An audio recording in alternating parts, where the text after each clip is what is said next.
오늘 우리는 마태복음 4장 12절부터 17절 말씀을 통해서 하늘, 천국에 대하여라는 제목으로 함께 말씀 듣도록 하겠습니다. 오늘 우리가 함께 들을 주제가 우리가 상당히 흥미로워할 만한 주제일 것 같습니다. 성경에 나와 있는 천국에 대한 정의 그리고 또한 말씀입니다. 천국 너무 많이 들어봤죠. 돈으로도 못 가요. 하나님 나라. 믿음으로 가는 나라, 하나님 나라. 천국 열차 우리 노래 다 알고 있죠. 참 우리가 천국이라는 것은 어릴 때부터 우리 기독교에서 흔히 말하는 단어일 것 같습니다. 과연 그 천국이 성경에서는 어떤 의미를 갖고 있는지 오늘 말씀을 통해 분명하게 정의를 우리가 오늘 함께 내리고 분명한 이해를 가지고 천국에 대한 바른 이해를 갖는 시간이 되었으면 좋겠습니다. 오늘 예수님께서는 비로소 전파에 이르시되 회개하라 천국이 가까이 왔느니라 라고 말씀하십니다. 예수님께서 천국이 가까이 왔다라고 선언하십니다. 과연 예수님께서 말씀하신 천국이 가까이 왔다라고 말씀하신 여기에 천국이 어떤 의미일까 한번 생각해 보자는 것입니다. 마태복음 4장 17절은 방금 읽은 것처럼 회개하라 천국이 가까이 왔느니라 말씀하시고요. 이것과 같은 말씀이죠. 마가복음에서는 1장 15절에 이렇게 말씀하십니다. 이르시되 때가 찼고 하나님의 나라가 가까이 왔으니 회개하고 복음을 믿으라 라고 말씀하십니다. 어떤 차이가 있죠? 마태복음에서는 천국이 가까이 왔다라고 말씀하셨고요. 마가복음에서는 하나님의 나라가 가까이 왔다라고 말씀하십니다. 예수님께서는 분명히 천국 아니면 하나님의 나라 둘 중에 하나를 말씀하신 것 같습니다. 근데 독특하게도 마태복음과 마가복음에서는 둘의 쓰임이 서로 다릅니다. 마가복음에서는 하나님의 나라가 가까이 왔다라고 말씀하셨고 마태복음에서는 천국이 가까이 왔다라고 말씀하십니다. 실제로 원문에서도 마태복음 4장 17절에는 우라논이라는 하늘이라는 단어가 쓰였고 마가복음에서는 하나님의 나라 데오스 하나님이라는 단어가 쓰입니다. 두 단어가 차이가 나는 거예요. 마가복음에서는 하나님이란 단어가 쓰이고 마태복음에서는 하늘이라는 단어가 쓰이게 됩니다. 과연 우리가 천국이라는 그리고 하나님의 나라라는 의미가 서로 단어의 차이가 조금 있다라는 사실을 알게 됩니다. 그러면 우리가 맨 처음에 이렇게 생각해 볼 수 있겠어요. 왜 두 가지가 차이 날까? 흔히는 보통 이렇게 많이 말을 합니다. 마태복음은 유대인들이 읽었었던 성경이기 때문에 하나님이라는 그 단어를 쓰기가 어려워서 왜냐하면 여호와의 이름을 망령되게 일컬을까 봐 하나님을 쓰지 않고 하늘이라고 표현한 겁니다 라고 보통 말해 왔었습니다. 근데 그렇게 생각하고자 할 때는요 조금 해석이 안 되는 경우도 있습니다. 왜냐하면 마태복음에도 하나님의 나라라는 표현이 나오기 때문입니다. 그러면 결코 하나님이라는 단어를 못 썼기 때문에 하늘이라고 고쳐서 쓴 것 같지는 않아요. 그럼 마태복음에는 하나님이라는 단어가 아예 등장하지 말아야죠. 근데 다른 구절에서 하나님이라는 단어가 자주 등장하게 됩니다. 그러면 첫 번째 우리가 가정했었던 하나님이란 단어를 못 썼기 때문에 하늘이라고 고쳤었다라는 견해는 받아들이기가 쉽지가 않습니다. 그럼 마태복음은 왜 하늘, 우리가 흔히 말하는 천국, 하늘 천자를 써서 하늘나라라고 표현했을까를 함께 생각해 봐야 될 것 같습니다. 성경에서는요 하늘이라는 것에 의미가 있습니다. 마태는 의도적으로 하늘이라는 표현을 썼던 것 같아요. 유대인들은 하늘 하면 떠올리는 게 있었거든요. 여러분들 하늘 하면 뭐가 생각나죠? 보이는 하늘이겠죠. 얘들아 하늘을 좀 봐봐 하면 어디를 보죠? 땅을 보지 않잖아요. 위를 보겠죠. 근데 우리가 생각하는 하늘이라는 이 단어와 유대인들이 생각하는 하늘이라는 표현은 사뭇 다릅니다.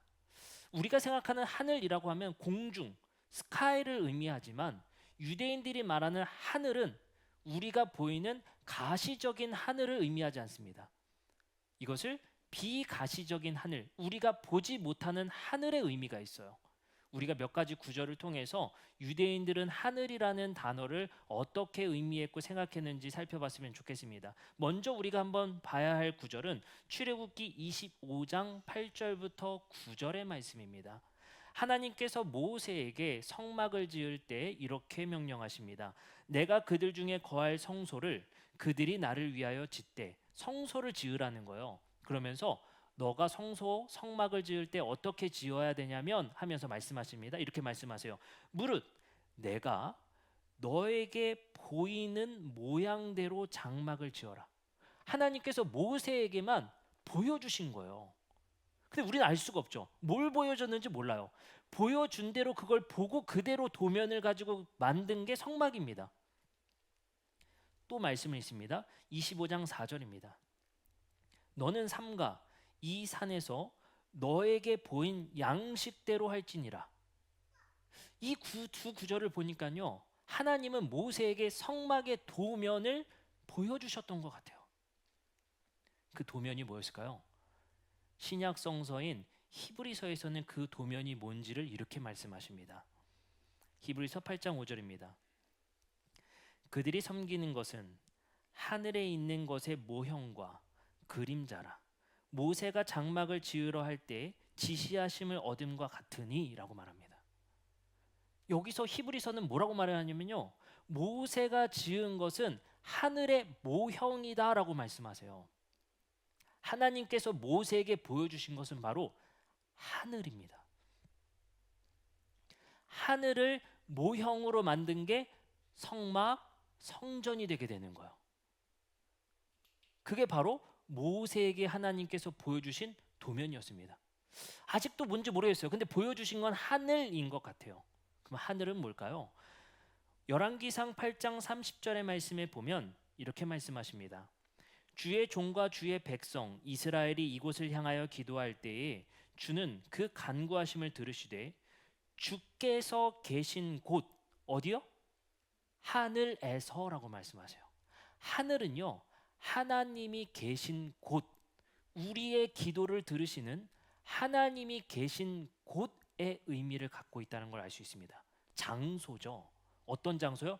하나님이 계신 곳이 바로 하늘입니다. 하나님이 계신 하늘을 모세에게 보여주셔서 그 모형대로 지은 것이 성막이라는 거예요. 그리고 또 시편 11편 4절에서는 이렇게 말씀하십니다. 여호와께서는 그의 성전에 계시고 여호와의 보좌는 하늘에 있음이여 라고 말씀하세요. 분명한 것은 유대인들에게 있어서의 하늘은 하나님이 계신 곳의 의미를 가지고 있습니다. 가시적으로 우리가 보이는 파란 하늘이 아니라 유대인들에게서는 하늘의 의미는 하나님이 계신 곳, 그곳에서 성도들의 기도를 들으시는 특정한 장소의 의미를 갖고 있다는 것을 알 수 있습니다. 그 하늘에 계신 하나님이 우리에게 모세에게 모형을 보여주셔서 만든 곳이 성막, 성전이게 되죠. 그래서 하나님은 하나님의 본체이신 하나님은 하늘에 계시지만 그의 임재가 성막과 성전에 머무르면서 이 땅에서 우리 인류와 교제하십니다. 그러면 하늘에는 하늘의 하나님께서, 이 땅에는 성전의 하나님의 임재함을 통해서 인간과 교제하고 계시는 것입니다. 이사야서 6장 1절부터 4절에는 그 임재의 장면을 이렇게 표현하십니다.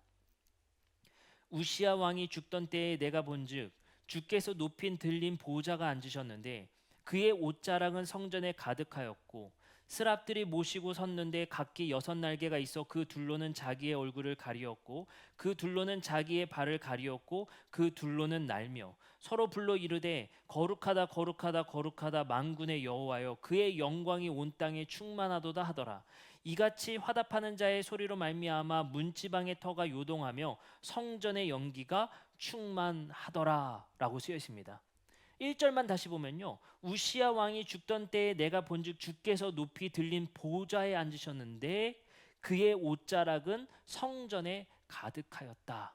그러니까 하늘에 하나님의 보좌에 앉으셨는데 그의 옷자락이 성전까지 미쳐 있다는 거예요. 이게 무슨 의미를 갖습니까? 하늘에 계신 하나님은 하늘의 보좌라는 장소에 앉아 계신데 그의 옷자락이 성전에 미침으로 인해서 성전과 하늘이 연결되어 있다는 사실을 알 수가 있어요. 그래서 하늘에 계신 하나님이 성전을 통해 우리 인류와 만나고 교제하시는 특정한 장소로 구별하셨음을 우리는 알 수가 있습니다. 그렇다면 우리는 마태복음에서 하늘의 의미는 무엇인지를 생각해 봤으면 좋겠어요. 구약에서는 분명히 우리가 정의 내릴 수 있습니다. 구약에서의 하늘은 가시적인 하늘이 아니라 하나님이 계신 장소라는 의미라는 것을 이번엔 마태복음에서는 어떤 의미를 가질까요? 마태복음 5장 34절에서 35절입니다. 나는 너에게 이르노니 도무지 맹세하지 말지니 하늘이 나왔습니다. 하늘로도 하지 말라. 이는 하나님의 뭐다? 보좌이다. 마태도 동일하게 하늘의 의미를 하나님의 보좌라는 의미를 가지고 있다고 알고 있었어요. 35절입니다. 땅으로도 하지 말라. 이는 하나님의 발등상이요. 자, 그러면 여기서 우리가 정확하게 마태가 생각했던 하늘의 의미를 정의 내릴 수 있을 것 같습니다. 하늘은 하나님의 보좌이고 땅은 하나님의 발등상의 의미를 가지고 있어요. 그러면 하나님은 하늘에 앉아 계셔서 이 땅의 발등상으로 그의 발이 놓인 곳에 하나님이 성전과 하늘에 연결되어 있음의 의미가 똑같다라는 사실을 알 수가 있습니다. 하늘에 계신 하나님은 이 성전이 발등상됨으로 이 땅을 통치하신다는 의미를 가지고 있죠. 똑같은 의미로 생각했다는 사실을 알 수 있습니다. 마태도 구약 성서도 하늘은 하나님이 계신 곳, 그리고 이 땅에 하나님의 발등상이 됨을 통해서 하나님이 이 땅을 통치하신다는 것. 이게 조금 여러분들 의미가 확 와닿진 않죠? 이게 사실은 고대인들에게서는 되게 어렵지 않은 개념입니다. 왜냐면요, 당시의 강대국이었던 이집트 왕 파라오의 유물들을 보면요, 꼭 이런 구조를 가지고 있었거든요. 파라오가 앉아 있었던 보좌에는 항상 발등상이 있었어요. 그게 뭐냐? 발 받침대예요. 근데 발 받침대에 이집트 왕 파라오는 항상 거기에 뭘 그려넣는 줄 아세요? 이집트의 지도를 그려놓습니다. 그리고 파라오는 발등상을 밟고 앉습니다. 그것은 바로 이집트의 왕 파라오가 이집트를 다스릴 권세와 통치권을 가지고 있다는 고대인들의 상식이자 의미였습니다. 하나님도 마찬가지였습니다. 하늘의 보좌에 앉아 계셔서 그의 발은 이 땅을 발등상으로 밟고 계시다는 거예요. 이 땅의 통치자라는 의미죠. 하나님은 하늘의 통치자이자 이 땅의 통치자이심을 마태복음은 이해하고 있었습니다. 그 하늘에 계신 하나님이라는 의미를 가지고 있는 것이죠. 이것이 마태복음과 구약성서에서 가지고 있는 하늘의 의미입니다. 그럼 마태복음 4장 17절 오늘 읽을 말씀은 다시 한번 생각해 보겠습니다. 이때부터 예수께서 비로소 전파하여 이르시되 회개하라. 하늘나라가 가까이 왔다. 하늘나라가 가까이 왔다. 이게 무슨 의미를 갖게 될까요? 마태복음에서는 바로 하나님께서 계신 그 하늘의 나라, 온전한 하나님의 통치가 이루어지는 하나님이 계신 그곳이 이 땅에 가까이 왔다는 거예요. 하나님이 계신 곳이 이 땅에 가까이 왔다는 거예요. 굉장히 충격적인 선언이죠. 하나님은 하늘에 계시고 이 땅은 발등상이 되어질 뿐인데 그 하늘이 어디에 가까이 왔대요? 이 땅에 가까이 왔다는 거예요. 이게 예수님께서 선언하신 회개하라 천국이 가까이 왔다는 선언입니다. 하늘에 계신 하나님이 이 땅에 오신다. 하늘에 계신 하나님이 그 하늘이 이 땅에 온다라는 선언입니다. 하늘과 땅은 거리감이 있지만 마태복음에서는 그 거리감이 점점 좁혀진다는 사실을 알 수 있습니다. 여러분들 성전이 아까 뭐의 모형이라고 했죠? 하늘의 모형이라고 했죠. 근데 그 성전이 뭘로 대체가 되냐면요, 마태복음 12장 6절의 말씀에 보면 예수님께서는 이렇게 말씀하십니다. 내가 너에게 이르노니 성전보다 더 큰 이가 여기 있다. 예수님은 마태복음에서 자신이 성전보다 더 크다라고 말씀하십니다. 즉 자신이 성전 그 자체임을 선언하신다는 겁니다. 그럼 여기서 예수님의 이 비밀, 수수께끼 같은 말씀이 뭘까요? 첫 번째 수수께끼는 이것입니다. 하나님이 계신 그 하늘이 이 땅에 가까이 왔다? 우리에게 가까이 왔다. 두 번째, 하늘을 모형 삼아 만든 성막이 자기 자신이다. 그 두 개가 어떻게 연결되지? 수수께끼 같은 말씀을 하신 거예요. 그 예수님에 담겨 있는 비밀, 그 뜻은 무엇이냐? 하늘의 모형인 성전이 자기 자신됨을 통해서 하나님이 나를 통해 너희 가까이 왔다는 거예요. 하늘의 하나님이 나를 통해 너희의 가까이 곁에 왔다는 겁니다. 그래서 마태복음은 임마누엘, 하나님이 우리 곁에 오셨다라는 선언을 하신 겁니다. 바로 하늘의 모형인 성전이 아니라 하늘 그 자체를 예수님 안에서 너희 안에 하나님을 만나게 하겠다라는 것이 바로 예수님의 선언입니다. 그래서 하늘에 계신 하나님이 이 땅에 가까이 왔다라는 선언을 예수님께서 하신 겁니다. 자, 그러면 우리는 여기서 한번 생각해 봤으면 좋겠어요. 우선 여기서 딱 생각해 봅시다. 이제 여러분들께서 헷갈리시는 게 딱 두 가지 정도 될 것 같아요. 첫 번째 뭐냐? 그러면 우리가 죽어서 가는 천국은 뭐죠? 라고 생각이 들 수 있을 것 같아요. 우리가 죽어서 가야 할 그곳, 그렇죠? 황금성으로 만들어진 그곳은 뭐죠? 라고 생각할, 그걸 우리는 천국의 의미를 가지고 있었잖아요. 하늘에 있는 그 장소가 천국의 의미를 가지고 있었는데 성경에서는 우리가 갈 곳이 아니라 하나님이 계신 곳이래요. 그리고 그 성전이 우리 곁으로 가까이 왔다는 거예요. 그러면 우리가 과거에 생각했던 그 천국의 의미는 뭘까라는 생각을 당연히 가져야 되죠. 요한계시록에서는 그 하늘이 어떤 의미를 갖는지 이렇게 말씀하십니다. 요한계시록 21장 2절부터 3절의 말씀입니다.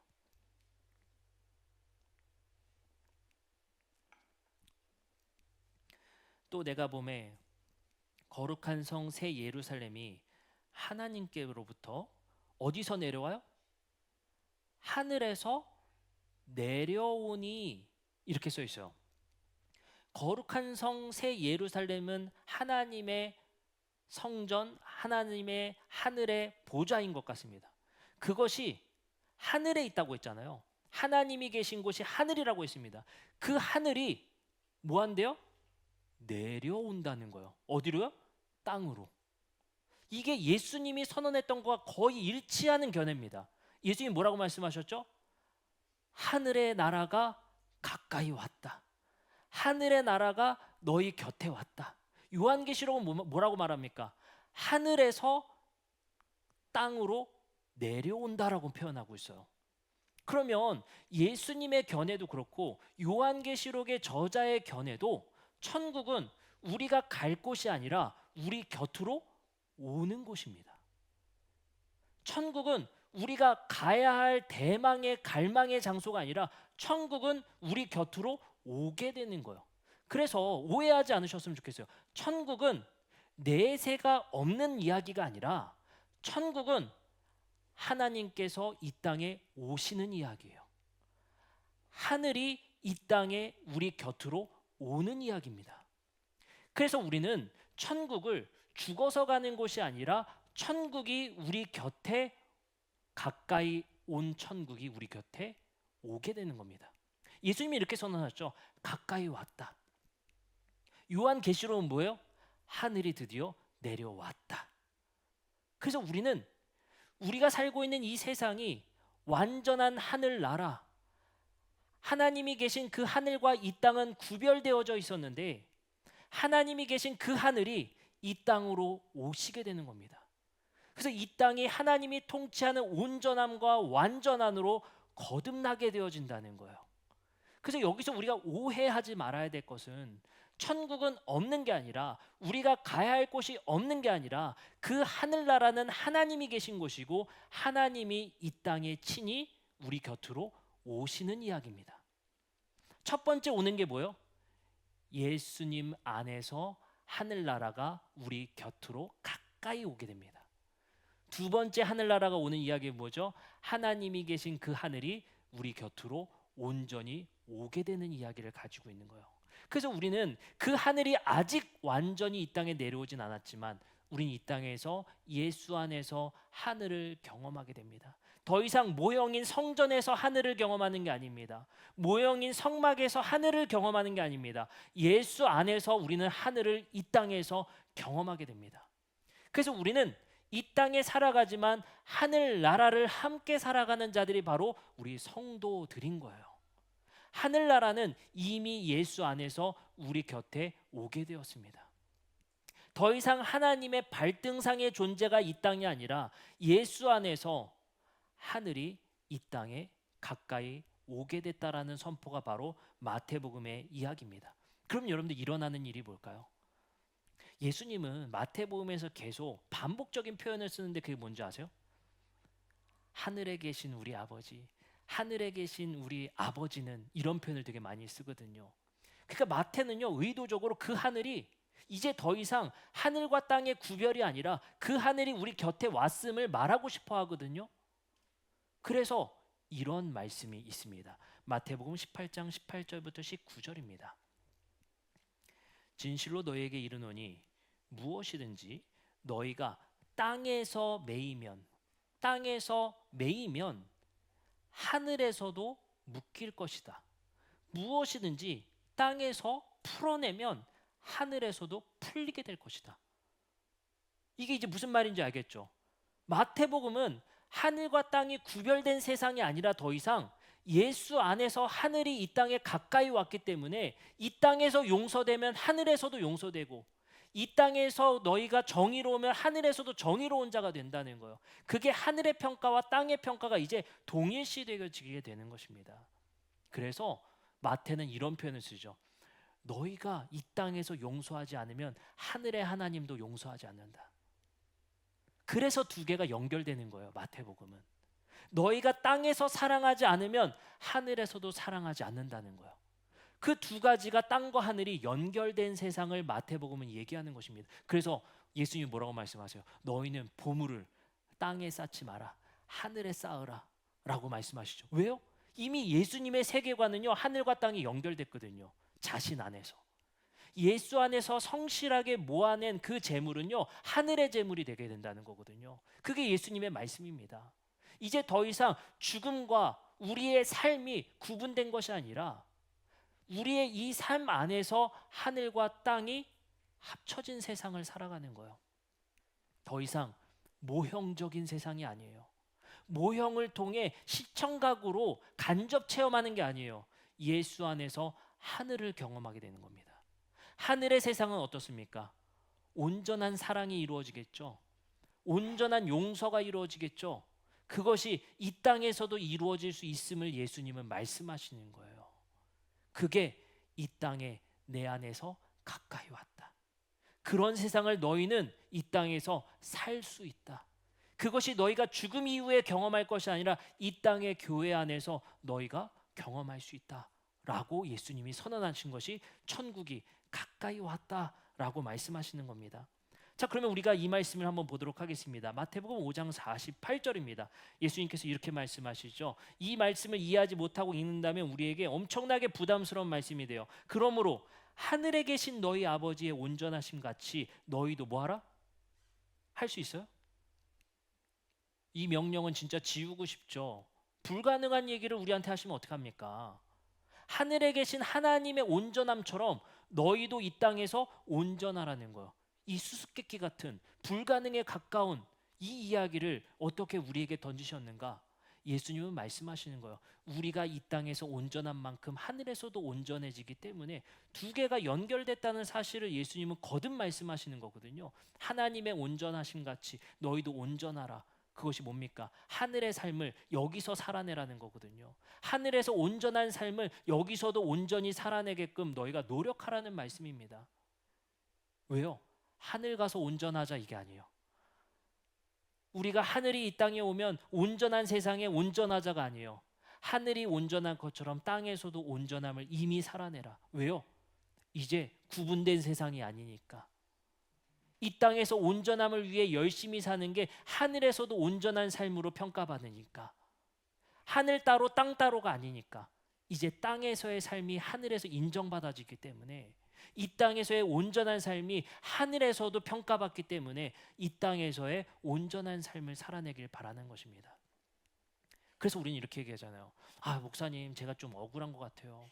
죽기 전에 예수님 믿었으면 이렇게 피곤하게 안 살 텐데. 왜 이렇게 내가 신앙생활도 해야 되고 헌금도 해야 되고 주일마다 교회 가야 되고 제가 한 80쯤 죽을 것 같으면 79세 때 믿을 걸 그랬어요. 아니죠. 그건 하늘과 땅이 분리된 삶을 사는 거죠. 하늘의 삶을 이 땅에서 이미 살아간다면, 이 땅의 삶이 하늘에 영향을 미친다면 우리는 이 땅에서의 삶이 너무나도 소중한 것입니다. 그리고 이 땅에서의 삶의 행위가 너무나도 소중한 거예요. 여러분들이 심는 것이 하늘에서도 심기기 때문에, 여러분들의 희생과 봉사와 헌신이 하늘에서도 심기기 때문에, 그 두 개가 연결되어졌기 때문에, 그래서 하나님은 하늘에서만 온전치 않고 이 땅에서도 온전한 삶을 살아가기를 간절히 우리에게 바라시는 겁니다. 그것이 더 이상 모형적인 삶이 아니라는 거예요. 간접적인 삶이 아니라는 거예요. 우리가 이 땅에서 경험되어지는 삶이라는 겁니다. 그래서 우리는 그것을 할 수 있는가? 라는 질문을 던졌을 때 예수님께서는 그 삶이 이 땅에서 이루어지는 모습을 자신의 삶 속에서 보여주십니다. 하늘의 온전함을 자신의 삶에서 보여주신 예수님의 삶을 보시기 바랍니다. 그 온전한 희생과 차별 없는 사랑과 헌신과 낮아지심과 겸손의 삶을 보면서 우리는 하늘의 삶을 이 땅으로 끌어와 살았던 예수님을 통해 하늘을 경험하고 하나님을 경험케 됩니다. 예수님께서는 실제로 마태복음 28장 18절에 예수님께서 경험하시고 이해하신 하늘과 땅의 결합을 이렇게 말씀하십니다.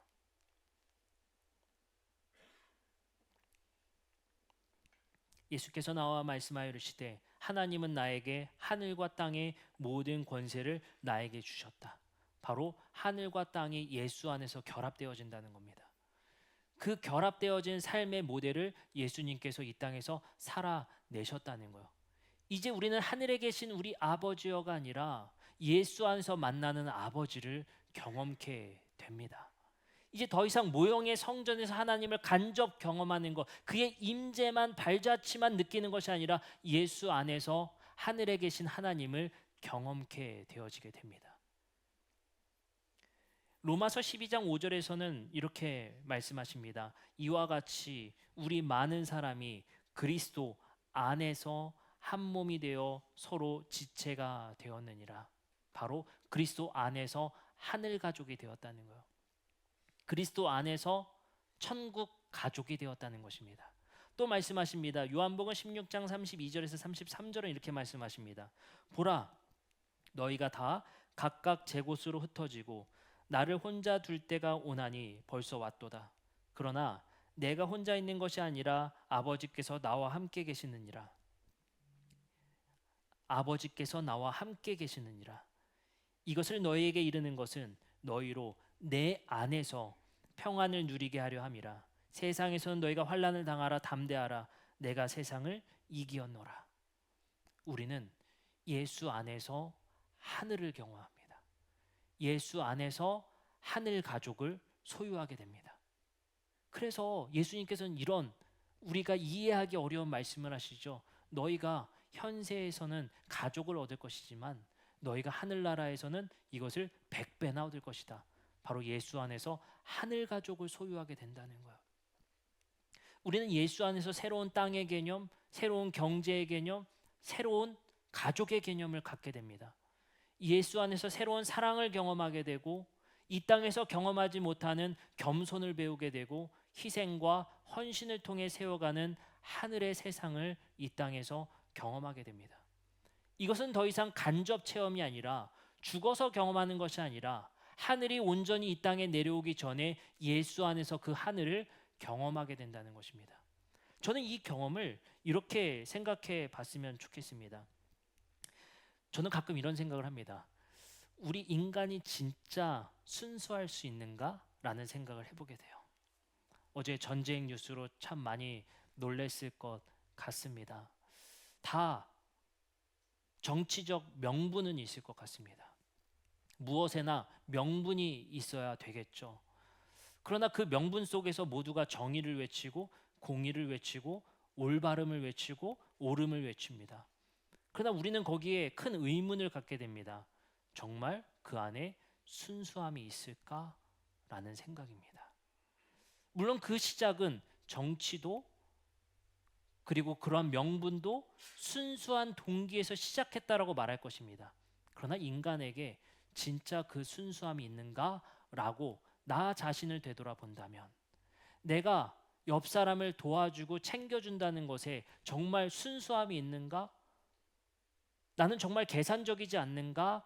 라는 생각을 해본다면, 우리 인간은 누구나 계산에 의해, 합리에 의해, 목적에 의해 언제든지 사람도 도구로 쓸 수 있다는 것이 바로 인간의 원초적인 본능인 것 같습니다.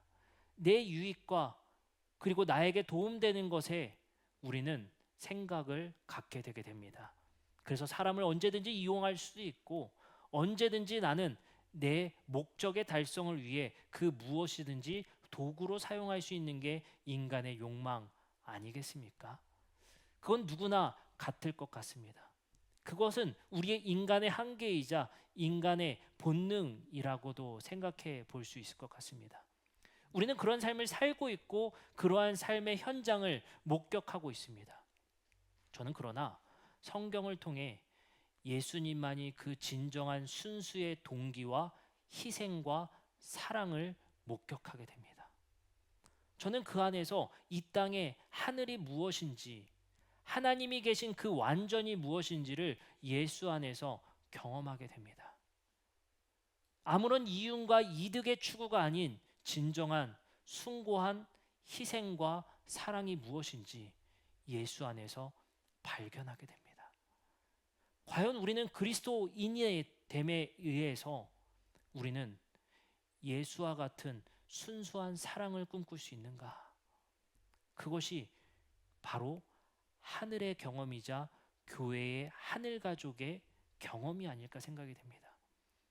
내가 그 사람을 사랑하고 도와주는 것이 특별한 나에게 이유와 이윤이 되지 않아도 내가 정말 예수와 같이 그 사람을 사람으로 대하는 것에 순수함으로 사랑할 수 있는가? 더 이상 나의 도움과 희생과 헌신이 나의 명예와 나의 이득을 위한 것이 아니라 순수하게 그 사람을 사람으로 대할 수 있는가? 그것이 경험되어지는 것이 바로 교회이고 하늘나라입니다. 그것을 예수는 하셨습니다. 죄인이자 세리와 아무런 편견 없이 식사를 하십니다. 우리는 교회에서 약한 자나 부한 자나 편견 없이 대하는 하늘의 경험을 갖게 됩니다. 누군가가 더 많은 것을 한다고 해서 특별 대우를 받는 것이 아니라, 누군가가 부족하다고 해서 덜한 대우를 받는 것이 아니라, 교회에서만큼은 모두가 동등한 대우를 받는 하늘의 경험을 이곳에서 하는 것 아니겠습니까?